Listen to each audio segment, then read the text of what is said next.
I'll pump. Sometimes you need a woman.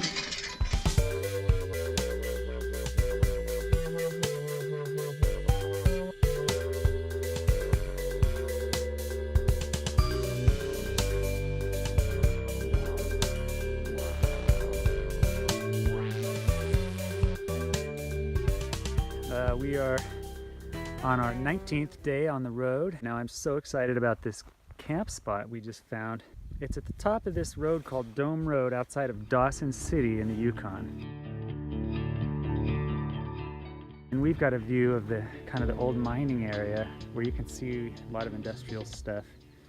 We rolled up this hill on the suggestion of folks who had been here and put it on iOverlander. Then we found this little dirt road, which if we didn't have four-wheel drive, I would not have driven up this.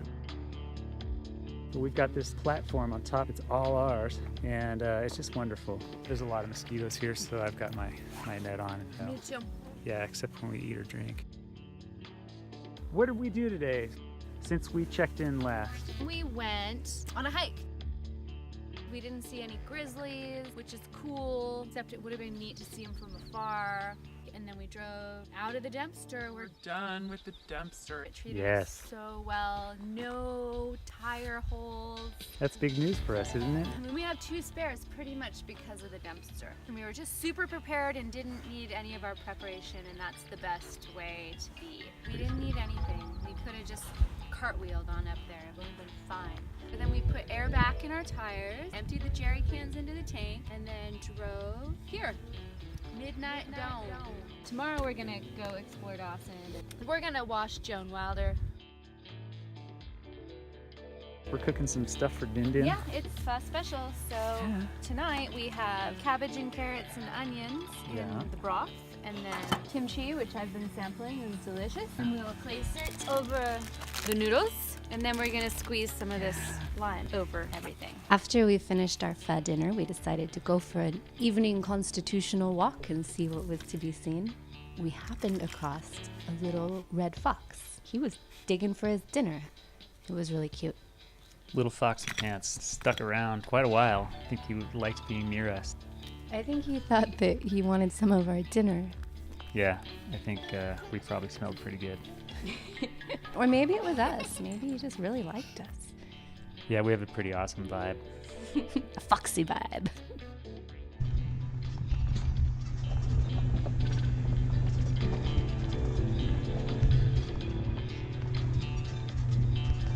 Next morning, we woke up, had our coffee, and then drove down the hill. Took a quick look at the lookout, which is right near where we camped, and then went into Dawson City to get a meal and get the truck washed and just kind of look around. Take care of business.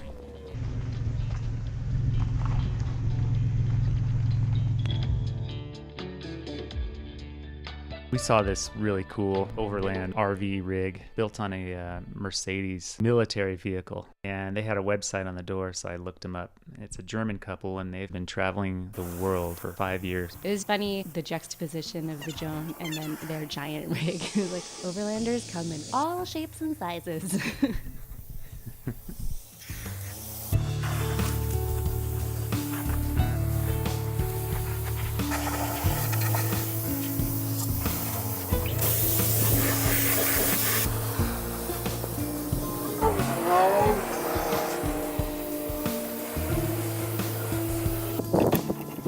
After our time in Dawson City, we camped even higher up. We noticed a dirt road on the way up to the Midnight Dome and thought we'd check it out. And it was sort of a service road that went towards radio and cell towers up on an even taller hill. There were some nice clearings up there, so we hunkered down for a few days, got some work done on the truck, and really just enjoyed the solitude.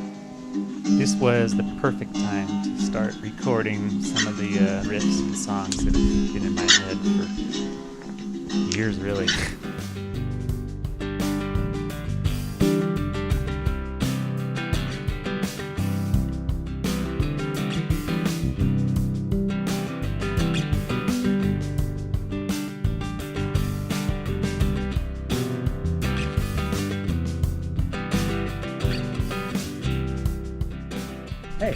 Hey, what you been up to? So I've been working on improving our electrical capacity in the back of the truck. We've often had to charge off of the cigarette lighter outlet, draining the car battery when parked to recharge our phones. And I'm just not comfortable with that because I want to make our car battery last forever. And we have this deep cycle in the back. So what I wanted to do was put in some outlets. So if you would just pan this way, you can see what I put in here. I had a handsaw and some random plywood. So I kind of spent the morning and afternoon just like rigging up this little power box.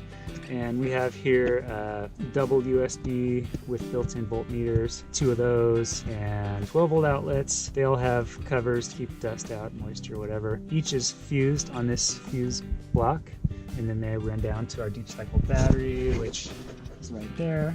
Yeah, it's set up so that we can charge all our stuff all day, all night, and it's never going to drain the front battery because we're pulling up the deep cycle. And I tested the solar panels today. The sun's back out, so you can see. I tested them at home, and they worked fine. A number of volts and watts made sense. This is the first time in the field, and we didn't really need them yet. While I was doing this stuff, it made sense to go ahead and deploy them and see how it affects voltage.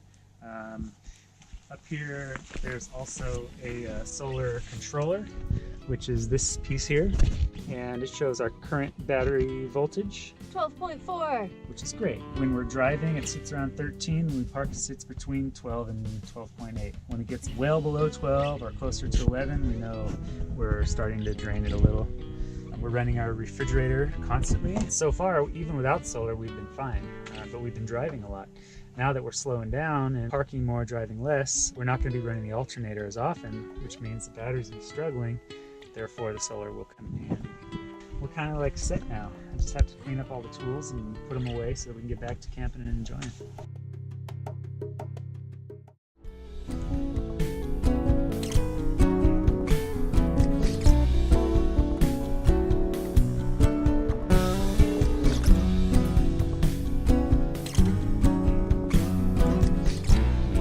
Packed it up and made our way down the hill and took the ferry out of Dawson to go west towards Alaska.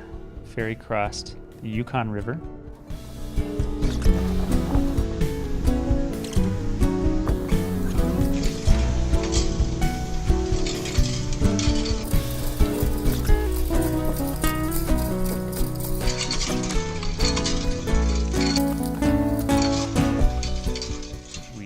Stopped and filled up our water jug. I'll come. Sometime you need a woman.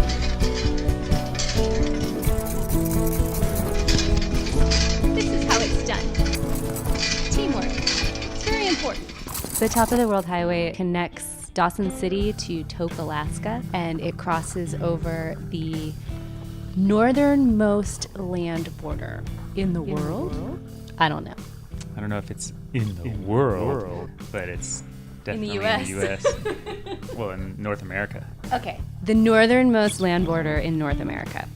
Crossing the border into Alaska was kind of funny. It was raining, it was getting a little late, and I don't think the border guard had seen anyone in a while. Yeah. And when we pulled up, he looked kind of annoyed that he had to get up, and he put on his rain jacket, and he came out, and, he asked us the usual, "Are you carrying any fruits or vegetables?" And me being the guy that doesn't want to lie, I was like, well, yeah, we've got some stuff in our refrigerator in the back. So then he kind of rolls his eyes. He's like, all right, open it up. I got to look. And so I had to get out in the rain, drop the tailgate, and lift up one of the boards that had a bunch of stuff on it. So it was kind of like, wasting this guy's time to finally access our fridge and open it up. And the one thing we could not take into Alaska was a lime. He took our lime. I think that he had margaritas on the mind for that night. I cannot imagine why it would matter 1 iota what type of citrus goes into Alaska. Yeah, I don't think there's a problem with the lime trees in Alaska getting invaded by some beetle. No, it's ridiculous. I think the reality is it's hard to find a good lime, and he wanted it. It was a good lime. When we arrived at Chicken, there was a guy named Bob outside. He was the morning cook. But in the evening, he was having drinks. As soon as we pulled up, he was like, "Are you camping?" And we were like, I don't know. And he goes, "You're camping." Let me show you where to park. We learned a few things. For one, no politics in the chicken saloon. There was a guy I was sitting next to from Sweden, and we were talking about changes in leadership in the US and sharing opinions, and before we could even start to get into the juicy stuff, the bartender slams his hand on the table and he looks at us and he says, "No politics." We respected that. In this bar, the ceiling is covered with baseball caps and exploded, torn, burnt women's panties. So of course we began to inquire, and the buzz around the bar picked up quickly. Everybody wanted to know about the exploded panties, and we managed to talk bartender Max into a demonstration. So prepare yourself for the panty cannon. Who the hell instigated this? That guy. Oh, That guy. bullshit. I'm just saying. You would not shut up.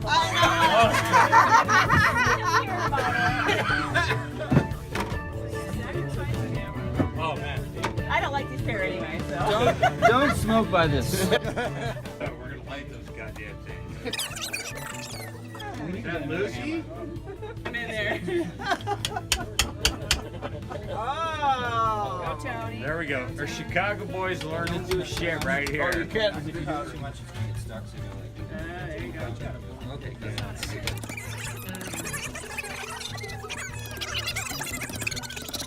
So how many panties can you fit in there? About 7.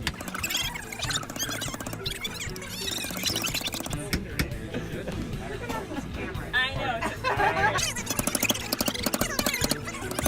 know. You want to actually like grab the middle. You want to make sure that explodes. There you go. Crouching first. It's clean, I promise.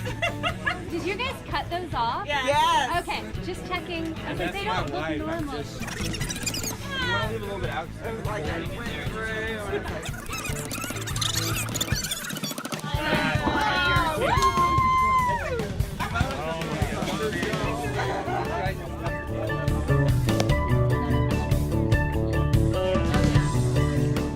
Fire in the hole! Fire in the hole.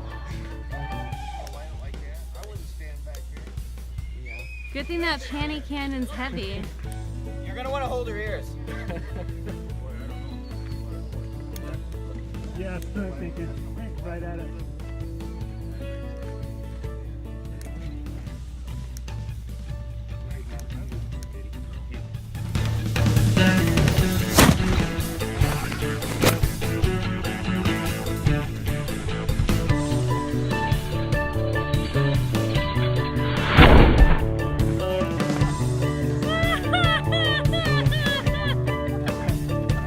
Was it everything you bring down?